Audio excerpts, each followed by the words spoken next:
اعوذ باللہ من الشیطان الرجیم بسم اللہ الرحمن الرحیم السلام علیک یا مولایا یا موسیٰ بن جعفر علیہم السلام اشہد انک الامام الہادی والولی المرشد وانک معدن التنزیل وصاحب التعویل وحامل التوراة والانجیل والعالم العادل والصادق العامل یا مولایا انا ابرأ الى اللہ من اعدائک واتقرب الى اللہ بموالاتک وصلی اللہ علیک وعلی آبائک واجدادک وابنائک وشیعتک ومحبتک ورحمت اللہ وبرکاتہ۔ اس وقت امام حسین علیہ السلام ٹی وی 4 سے آپ شہادت حضرت امام موسیٰ کاظم علیہ السلام کے عنوان سے لائیو ٹرانسلیشن ملاحظہ فرما رہے ہیں، اور ایک جمع غفیر زائرین کی ایک بہت بڑی تعداد اس وقت آپ کاظمین شریفین علیہ السلام کے ذریعہ پر ملاحظہ فرما رہے ہیں، جہاں تمام مومنین کی یہ دلی خواہش ہے کہ وہ اس وقت بغداد کاظمین میں پہنچ جائے اور حضرت کی زیارت سے مشرف ہو جائے۔ نہایت ہی عظیم موقع ہے، اور یہ سلسلہ جو امام حسین علیہ السلام ٹی وی سے مومنین کے لیے رکھا گیا ہے کہ گھر بیٹھ کے وہ ان نورانی مناظر کو ملاحظہ فرما سکتے ہیں، اور یہ موقع یقیناً تمام وہ مومنین جو گھر میں بیٹھے ہیں وہ ان نورانی فضاؤں کو ملاحظہ کر سکتے ہیں، اور جہاں حضرت امام موسیٰ کاظم علیہ السلام کی شخصیت کا سوال ہے تو وہاں پر ہم اگر دیکھیں تو خود مذہب شیعہ میں جو ایک خاص اہمیت ہے تمام سلسلہ امامت کا، اور اس سلسلے کو سلسلہ ذہبیہ بھی کہا جا سکتا ہے کہ اس سلسلہ ذہبیہ کی 7ویں کڑی حضرت امام موسیٰ کاظم علیہ السلام ہے، تو یقیناً ہمارے علماء کا بھی یہی موقف ہے کہ اگر کوئی ان میں سے کسی ایک امام کی امامت کا قائل نہ ہو تو یقیناً وہ مذہب شیعہ میں نہیں رہ سکتا، اور بالکل وہ مذہب سے خارج ہے۔ تو بالکل اسی طریقے سے مذہب شیعہ اثنا عشریہ کا جو نظریہ ہے وہ نظریہ امامت ہے، اور اس میں جو مقام حضرت امام موسیٰ کاظم علیہ السلام کا ہے یقیناً وہ سب کے لیے عیان ہے۔ لیکن جہاں تک سوال ہے خود حضرت کے فضائل کا، تو یہ فضائل فقط مذہب شیعہ کے علماء نے بیان نہیں کیے، بلکہ دوسرے مکاتب فکر سے تعلق رکھنے والے علماء یعنی اہل تسنن کے علماء اور اکابرین، جنہوں نے ان فضائل میں کوئی کمی نہیں کی اور خود حضرت کے فضائل بیان کرتے رہے، اور یہاں تک کے اثرات موجود ہے کہ ایک تو خود حضرت کی زندگی میں ایک خاص اہمیت آپ کو حاصل تھی، اور وہ اس عنوان سے تھی کہ ظاہر ہے کہ آپ کا جو سلسلہ نسب ہے وہ خود رسول اللہ اور حضرت زہرا سلام اللہ علیہما تک پہنچتا ہے، تو اس اعتبار سے بھی ایک خاص اہمیت ہے حضرت کی۔ اور اسی ذیل میں عرض کروں کہ جیسے خود فخر الدین رازی اپنی مشہور کتاب تفسیر الکبیر جلد نمبر 32 میں بالکل واضح طریقے سے لکھتے ہیں، اور یہی چیز جو فخر الدین رازی لکھتے ہیں دوسری طرف سے ایک بہت بڑا عالم نظام الدین نشاپوری جو اپنی مشہور کتاب تفسیر غرائب القرآن میں لکھتے ہیں، اور یہ ان کی تحریر خود سورہ کوثر کے ذیل میں ہے کہ جہاں فرماتے ہیں کہ کوثر سے کیا مراد ہے، تو انہوں نے کہا کہ کافی سارے مطالب وہاں پر لکھتے ہیں، لیکن جب بات کرتے ہیں تو تیسرے مطلب میں وہ لکھتے ہیں کہ القول الثالث الکوثر و اولادہ الاکابر من العلماء کالباقر والصادق والقادم والرضا۔ فرمایا کہ یہ جو کوثر میں سے ہیں کہ جو خدا نے کہہ دیا کہ کوثر یعنی وہ سلسلہ ہے حضرت زہرا سلام اللہ علیہا سے کہ جس سے سلسلہ سادات ہے، اور یہ فخر الدین رازی اور دوسری طرف سے نظام الدین نشاپوری اپنی مشہور تفاسیر میں لکھتے ہیں کہ ان سے مراد جیسے کہ حضرت امام باقر علیہ السلام ہے، اور حضرت صادق علیہ السلام ہے، اور امام موسیٰ کاظم علیہ السلام ہے، اور امام رضا علیہ السلام ہے، یہی سورہ کوثر کی صحیح تفسیر ہے کہ جو علماء اور اکابرین میں سے ہے۔ یہیں سے آپ اندازہ لگا سکتے ہیں کہ اس قدر یعنی اہمیت ہے کہ خود مذہب شیعہ کے علماء نہیں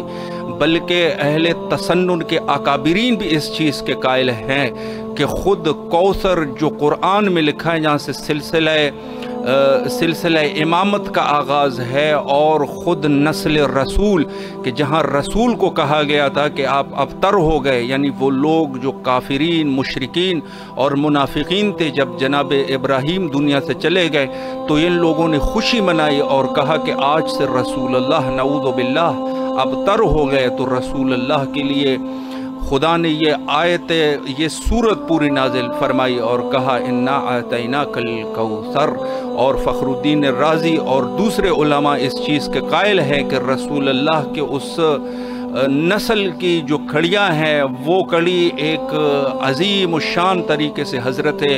امام موسیٰ کاظم علیہ السلام تک جا پہنچتی ہے، اور یہی لوگ ہے کہ جو رسول اللہ کے فرزندان ہے۔ تو فضائل یہ ہے، اور جہاں جائیگاہ ہے حضرت امام موسیٰ کاظم علیہ السلام کی، تو آپ یہیں سے اندازہ لگا سکتے ہیں کہ یہ فقط مذہب شیعہ کی وہ اہمیت جو امامت کے حوالے سے اہمیت دیتے ہیں، اس کے علاوہ بھی نہایت ہی ایک عظیم مقام جو کہ غیر متعصبین، جو بعض ایسے ہیں کہ جو متعصبین ہے، بلکہ ان متعصبین میں سے بھی ایک بہت بڑا نام ابن تیمیہ، وہ بھی حضرت کے فضائل کا منکر نہیں ہوا اور مجبور ہو گیا کہ اس سلسلے میں کچھ لکھے۔ میں مزید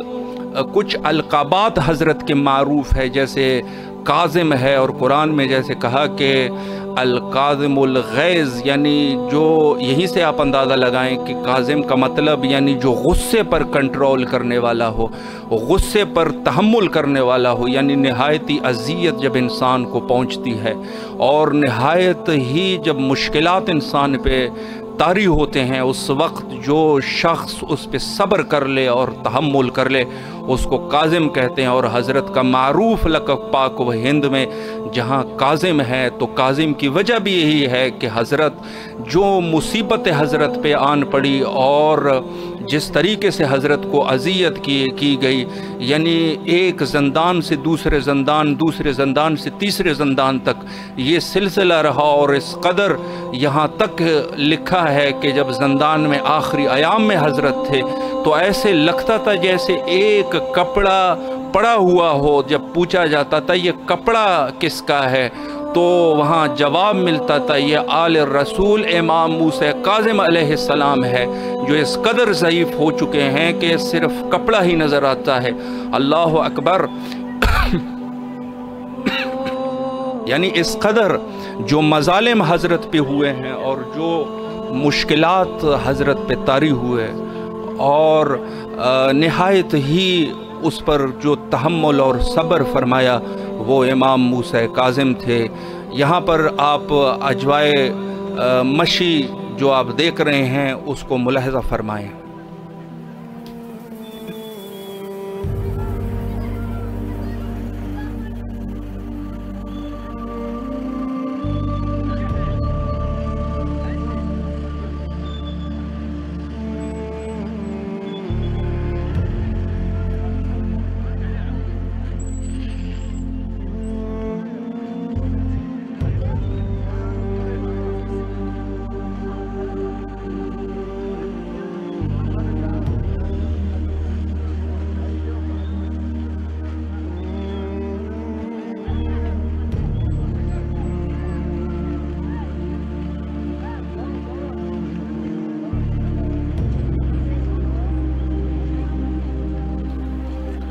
اس وقت آپ ملاحظہ فرما رہے ہیں کہ ایک تعداد یعنی مومنین کی ایک تعداد جو کہ کاظمین شریفین علیہم السلام تک روا دواں ہے، اور اس میں آپ ملاحظہ فرما رہے ہیں، ٹیلی ویژن سے آپ دیکھ سکتے ہیں کہ جہاں خواتین بھی ہے، مرد بھی ہے، اور بوڑھے، جوان اور حتیٰ بچوں کو بھی ساتھ لے کے جا رہے ہیں۔ یقیناً ہر مومن دنیا کے کسی بھی کونے میں ہو، یقیناً اس کی ایک خاص خواہش ہوگی کہ وہ بھی اس قسم کی مشی میں شرکت کرے اور شہادت حضرت امام موسیٰ کاظم علیہ السلام کے اس عظیم موقع پر وہ کاظمین شریفین مشرف ہو جائے۔ یہ نہایت ہی ایک مہم موقع ہے، اور امام حسین علیہ السلام ٹی وی کے خصوصی نشریات اسی ذیل میں ہیں کہ مختلف زبانوں میں آپ کے لیے اس کو ٹیلی کاسٹ کیا جا رہا ہے، تاکہ وہ مومنین جو نہیں آ سکتے کسی بھی وجہ سے، وہ بھی ان نشریات کو دیکھ سکے اور ان نورانی فضاؤں کو ملاحظہ کر سکے۔ تو جہاں ہم گفتگو کر رہے تھے خود حضرت امام موسیٰ کاظم علیہ السلام کی شخصیت پر، تو اس کے ذیل میں جیسے خود مذہب شیعہ ایک خاص عقیدت رکھتے ہیں، تو دوسرے افراد بھی ہے کہ جو حضرت سے عقیدت رکھتے ہیں اور ان کے فضائل بیان کیے ہیں۔ خطیب بغدادی جو کہ ایک بہت بڑا عالم تھا مذہب تسنن کا، اور یہ اپنی مشہور کتاب تاریخ بغداد میں بالکل واضح طریقے سے لکھتے ہیں۔ امام موسیٰ کاظم علیہ السلام کے باب میں جب آتے ہیں تو لکھتے ہیں کہ وہ نہایت ہی سخی اور بزرگوار تھے، اور جب آپ کے حق میں کوئی برائی کرتا تھا، یعنی آپ کو اذیت دیتا تھا، تو آپ حتیٰ ان افراد کے لیے بے درہم اور دینار بھیجا کرتے تھے۔ یعنی آپ اندازہ لگائیں کہ کس قدر سخی، حلیم، کریم حضرت امام موسیٰ کاظم علیہ السلام۔ اور اس کے بعد لکھتے ہیں کہ آپ اکثر اوقات اہل مدینہ کے فقراء مساکین میں مال اور دولت تقسیم کیا کرتے تھے، اور حتیٰ کوئی شخص بھی مدینہ کا، اہل مدینہ یا غیر اہل مدینہ، کوئی بھی آپ کے پاس جب آتا تھا تو اس کو آپ ایسے بے نیاز کیا کرتے تھے کہ اس کو کوئی حاجت ہی نہیں ہوتی تھی۔ اللہ اکبر! یعنی یہ جملے جو ہے وہ خود خطیب بغدادی کے جملے ہیں، کہ جو شیعہ عالم نہیں ہیں بلکہ ایک بہت بڑے تاریخ دان اور مفسر ہے اور محدث ہے تسنن، دین تسنن کا۔ تو جہاں پر عقیدت کی بات ہوتی ہے تو ایک چیز وہ ہوتی ہے جو انسان عقیدت میں بیان کرتا ہے، لیکن یہ بات عقیدت کی نہیں بلکہ وہ ٹھوس حقائق ہے کہ جس سے کوئی بھی انکار نہیں کر سکتا۔ اور خود حلم اور کرم جو حضرت امام موسیٰ کاظم علیہ السلام معروف تھے ان چیزوں میں، اور سخاوت میں معروف تھے۔ اسی طریقے سے ابن جوز حنبلی اپنی کتاب صفت و صفوہ میں بالکل واضح طریقے سے لکھتے ہیں، جلد نمبر 2 میں، کہ چونکہ آپ کثرت سے عبادت کیا کرتے تھے، یعنی خود امام موسیٰ کاظم علیہ السلام جو کہ اس قدر عابد اور زاہد تھے، اور مخصوصاً شب زندہ داری، یعنی حضرت کے ایک اوصاف میں سے وہ زندگی جو زندانوں میں گزری ہے، وہاں پر بھی لوگوں نے اس چیز کی واضح جو ہے وہ تصدیق کر دی کہ حضرت اکثر ایسے زندانوں میں بھی ہوتے تھے کہ جہاں پوری طریقے سے انسان کھڑا نہیں ہو سکتا تھا،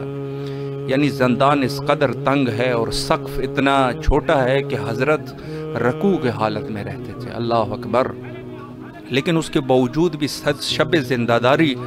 حضرت کی معروف تھی، اور وہ زندانوں میں بھی حضرت اکثر اوقات شب زندہ داری کیا کرتے تھے اور بہت زیادہ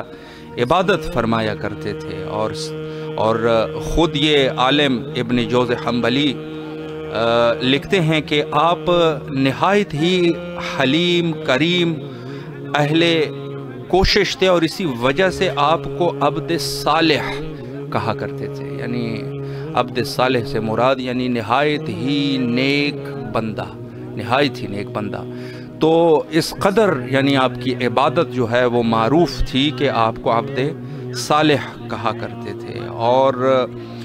لکھتے ہیں کہ آپ اکثر اوقات ان لوگوں کو بھی درہم اور دینار دیا کرتے تھے جو لوگ آپ کے دشمن تھے اور آپ سے شدید عداوت رکھتے تھے۔ آج کے اس دور میں آپ دیکھیں، اگر ہم جیسے لوگوں سے کوئی عداوت کرے یا ہم سے کوئی ہماری بے عزتی کرے یا ہمارے بارے میں کوئی برا بلا کہیں تو یقیناً ہمارا جو ریئیکشن ہے وہ کیا ہوگا. لیکن قربان جاؤں حضرت امام موسیٰ کاظم علیہ السلام پر،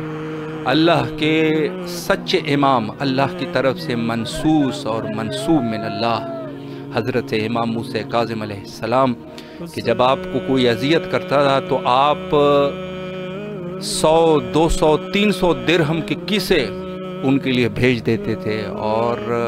کبھی کسی پر ناراض نہیں ہوا کرتے تھے. اسی وجہ سے تو کہتے ہیں آپ کو کاظم، یعنی جو اپنے غصے پر تحمل کرنے والا ہو. اور اسی طریقے سے محمد بن طلحہ شافعی بڑے واضح الفاظ سے اپنی مشہور کتاب مطالب و سؤال میں فی مناقب آل رسول، مناقب السؤول فی مناقب آل رسول، اس میں واضح الفاظ سے لکھتے ہیں حضرت امام موسیٰ کاظم علیہ السلام کی سچائی اور دیانتداری اور امام کی شخصیت سے نہایت ہی متاثر ہو کے کہتے ہیں هو الامام الکبیر القدر، وہ ایک عظیم مرتبے کے امام تھے،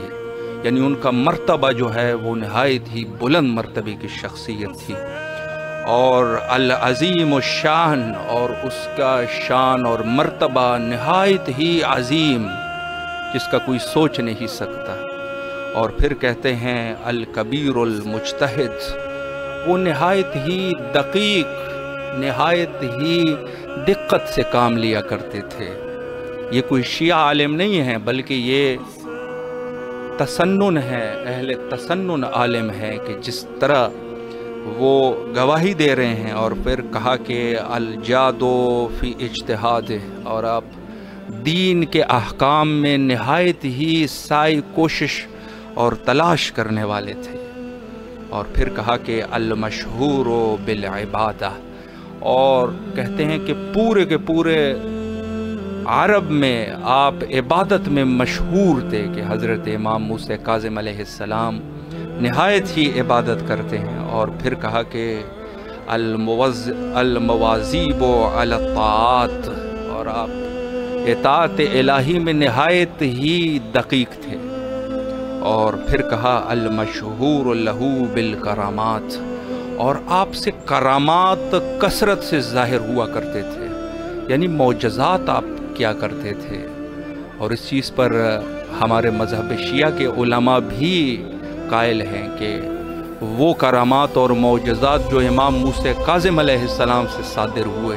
کسی سے صادر نہیں ہوئے. اللہ اکبر. اور یہاں پر آپ کے کرامات کی گواہی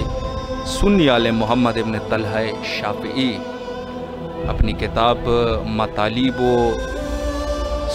سؤال فی مناقب آل رسول میں نہایت ہی واضح الفاظ سے لکھتے ہیں. اور پھر کہتے ہیں کہ آپ اکثر اپنے گھر میں ساجدن و قیامہ، اکثر آپ اپنے گھر میں جب رہتے تھے تو قیام اور سجدی کی حالت میں رہتے تھے. اللہ اکبر. یعنی عبادت الہی میں اس قدر مصروف ہے کہ لوگ جو ہے جب آتے تھے تو آپ کو سجدے اور قیام کی حالت میں دیکھتے تھے. اور وَيَقْطَعُ النَّهَارِ مُتَصَدِّقَةً وَصَائِمَةً، اور رات کو تو آپ قیام اور سجود میں گزارتے تھے. دن میں کیا کرتے تھے؟ دن میں حضرت امام موسیٰ کاظم علیہ السلام اکثر روزے کی حالت میں رہتے تھے. اللہ اکبر. اور صدقہ دیا کرتے تھے. اور پھر فرمایا کہ لفرط حلمه وتجاوزه عن المعتدین علیہ دعا قادمہ، اور کہتے ہیں کہ چونکہ آپ اپنی زندگی میں اپنے دشمنوں سے کافی اذیتیں آپ نے دیکھی. اللہ اکبر. نہایت ہی اذیت آپ تک پہنچی. اس قدر آپ کو اذیت کیا کرتے تھے کہ حتیٰ کوئی دن ایسا نہیں ہوتا تھا کہ آپ کو کوئی نہ کوئی تکلیف دینے والا نہ ہو. نہایت ہی سخت دور میں آل رسول کے دشمن مختلف طریقوں سے آپ کے اوپر ظلم کیا کرتے تھے، آپ کو تکلیف دیا کرتے تھے، حتیٰ زندانوں میں لے کے گئے. پوری زندگی حضرت کی زندان میں گزری. یہ اہل تسنن عالم کہتے ہیں کہ اسی وجہ سے آپ کو دعا کاظمہ، آپ کو کاظم کے نام سے بلایا کرتے تھے۔ اللہ اکبر۔ اور پھر فرمایا کہ چونکہ یہ تو زندگی تھی، اب زندگی کے بعد جو ہم توسل کرتے ہیں، بہت سارے لوگ ہمارے اوپر معترض ہوتے ہیں کہ ہم کیوں توسل کرتے ہیں امام موسیٰ کاظم علیہ السلام سے، دوسرے ائمہ اطہار علیہ السلام، کربلا، نجف، سامرہ، کاظمین اور جنت البقیع، تمام کے تمام ہم ائمہ سے کیوں توسل کرتے ہیں؟ میں ان کی خدمت میں عرض کروں، جو لوگ مذہب تسنن سے تعلق رکھتے ہیں، انہی کا عالم ہے محمد ابن طلحہ شافعی۔ وہ کہتے ہیں کہ جب امام کی شہادت ہوئی، جب امام کی شہادت واقع ہوئی تو اس وقت اہل عراق جو تھے وہ آپ سے توسل کیا کرتے تھے، آپ کے روضے کے نزدیک جاتے تھے اور توسل کرتے تھے۔ اور یہی جملے خطیب بغدادی کے تحریرات میں بھی ہمیں ملتے ہیں کہ جہاں کہتے ہیں کہ امام موسیٰ کاظم علیہ السلام سے سنی شیعہ توسل کیا کرتے تھے، اور آپ معروف تھے کہ جو بھی آپ کے قبر اقدس پر جاتے تھے ان کے حوائج برآوردہ ہو جاتے تھے۔ اور یہ لکھتے ہیں کہ وَبِكَثْرَةِ عِبَادِهِ كَانَ يُسَمَّى بِعَبْدِ صالح، اور آپ چونکہ زیادہ عبادت کرتے تھے تو آپ کو عبد صالح کہتے تھے۔ اور یہاں پر جو توسل کی بات ہے، ان لوگوں کے لیے میں کہتا ہوں کہ یہ جو ہے کتاب میں خود محمد بن طلحہ شافعی لکھتے ہیں کہ وَيُعْرَفُ بِالْعِرَاقِ باب الحوائج، عراق میں آپ کو باب الحوائج کے نام سے یاد کیا جاتا تھا۔ اللہ اکبر۔ یعنی جن لوگوں کے جو لوگ محتاج ہوتے تھے، جن کی کہیں سے کچھ آسرا نہیں ہوا کرتا تھا، وہ امام موسیٰ کاظم علیہ السلام بغداد کاظمین میں جا کے امام کے قبر کے پاس جاتے تھے اور آپ سے توسل کرتے تھے۔ جب توسل کرتے تھے تو ان کے حوائج اللہ پوری کر دیتا تھا، اور فرماتے ہیں وَيُعْرَفُ بِالْعِرَاقِ بِبَابِ الْحَوَائِجِ إِلَى اللَّهِ، اللہ کے لیے یہ وہ حوائج کا دروازہ ہے جو یہاں سے کھلتا ہے۔ یعنی خود شخصیت یہ ہے کہ خود مذہب شیعہ فقط قائل نہیں ہے آپ کے باب الحوائج کے لقب کے، جو آج ہم کہتے ہیں کہ باب الحوائج حضرت امام موسیٰ کاظم علیہ السلام، تو یہ فقط ہمارے مذہب تک قائل نہیں بلکہ اہل تسنن بھی اس چیز کے قائل تھے کہ آپ باب الحوائج الی اللہ تھے، اللہ کی طرف آپ ایک دروازہ ہے حوائج کا جو بغداد سے کھلتا ہے، اور جو بھی حضرت امام موسیٰ کاظم علیہ السلام کے پاس چلا جائے تو اس کے حوائج اللہ تک پہنچ جاتے ہیں، اور وہیں سے اللہ جو ہے ان کے حوائج کو پورا کرتا ہے۔ لِنَجْحَ مَطَالِبُ الْمُتَوَسِّلِينَ إِلَى اللَّهِ تَعَالَى، اور اسی دروازے سے ہی تو جو بھی حاجت اور حوائج لے کے آتا ہے، اسی دروازے سے وہ اللہ سے متوسل ہو سکتا ہے۔ یعنی یہی سے آپ اندازہ لگائیں کہ خود باب الحوائج حضرت امام موسیٰ کاظم علیہ السلام کہ جو فقط مذہب شیعہ کے نزدیک باب الحوائج نہیں ہے بلکہ دوسرے فرق کے لوگ بھی آپ کو باب الحوائج کہا کرتے تھے۔ اور پھر کہا کہ وَكَرَامَتُهُ تَحَارُ مِنْهَا الْعُقُولِ، فرمایا کہ ایسے کرامات واضح ہوتے تھے، ایسے کرامات ظاہر ہوتے تھے کاظمین سے کہ لوگوں کے عقول اور عقل حیران رہ جاتی تھی۔ یعنی ایسے کام اور ایسے خارق العادہ کام ہوا کرتے تھے کہ لوگ تصور نہیں کر سکتے تھے کہ یہ کام بھی میرا ہو جائے گا کہ نہیں ہو جائے گا۔ لیکن جب وہ بغداد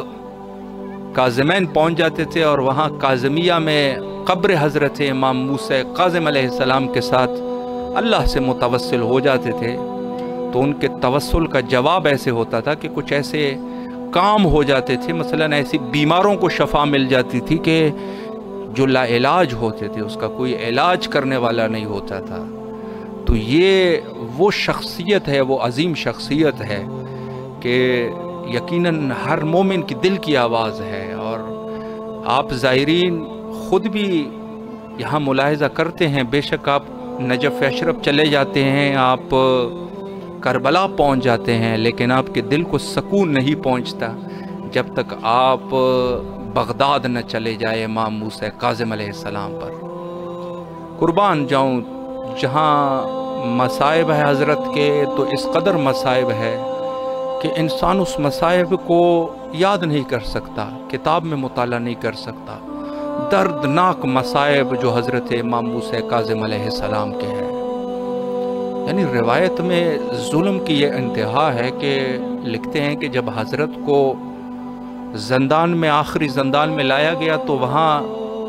ایک ظالم کو اس زندان پہ متعین کر دیا جس کا نام شاہد سندھی تھا۔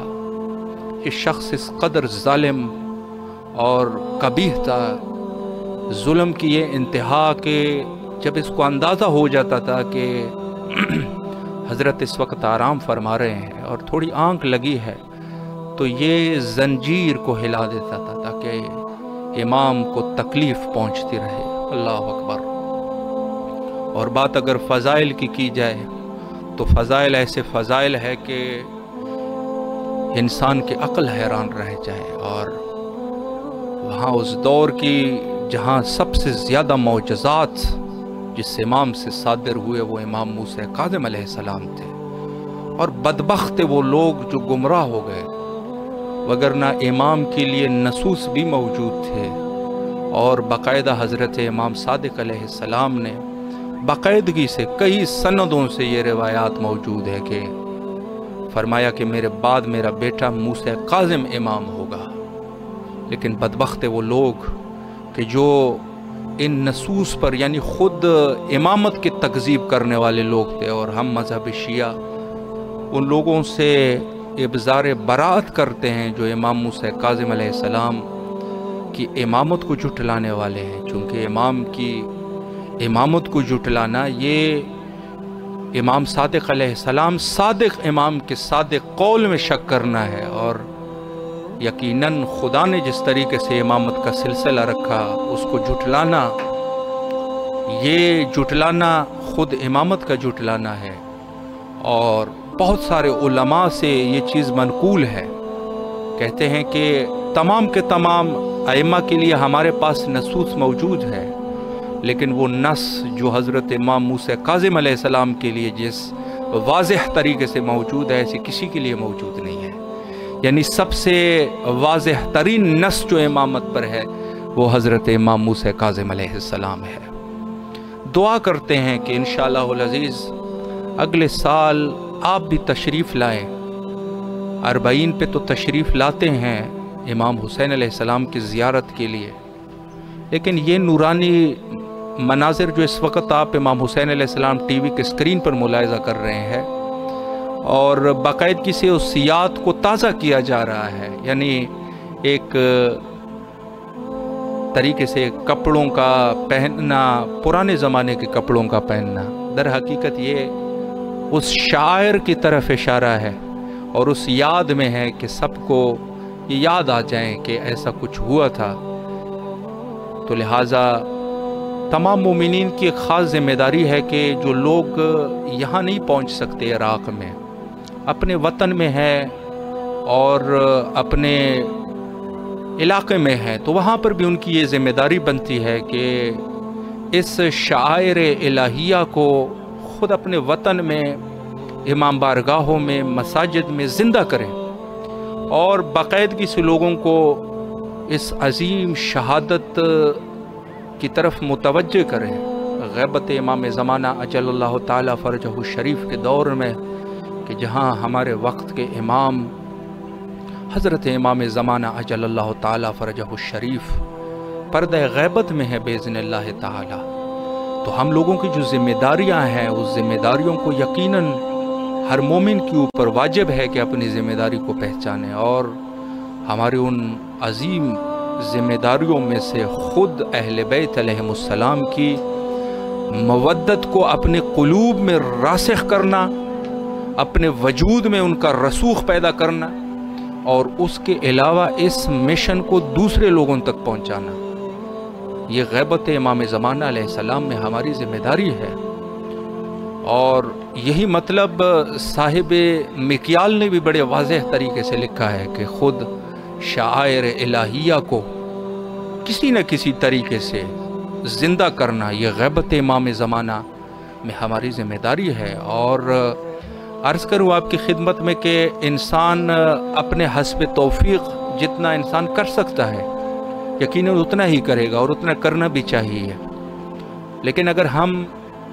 عزاداری بھی نہیں کرا سکتے، مثلا ہمارے پاس وسائل کم ہے، ہم نہیں کر سکتے۔ اولاً تو عزاداری یہ ہے کہ کم سے کم طریقے سے بھی کی جا سکتی ہے۔ سب سے پہلے اگر انسان جلوس کی شکل میں نہیں جا سکتا تو اپنے امام بارگاہ میں عزاداری کرے۔ اگر نیاز نہیں دے سکتا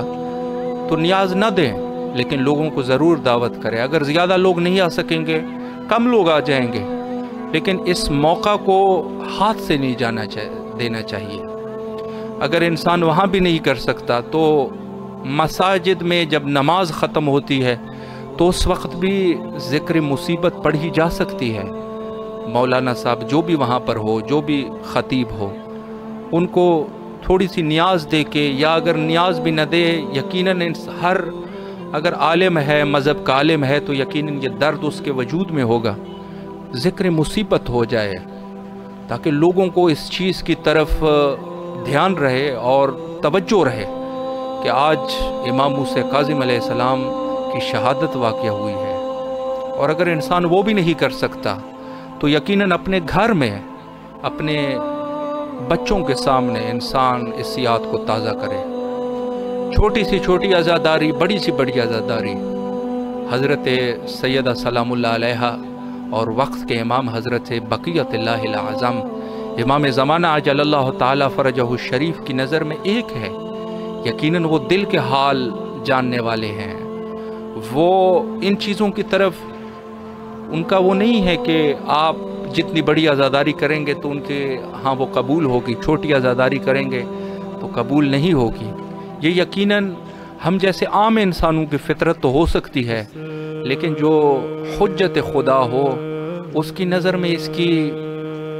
کوئی ویلیو نہیں ہے۔ اور یقیناً آپ کی خلوصی نیت، آپ کی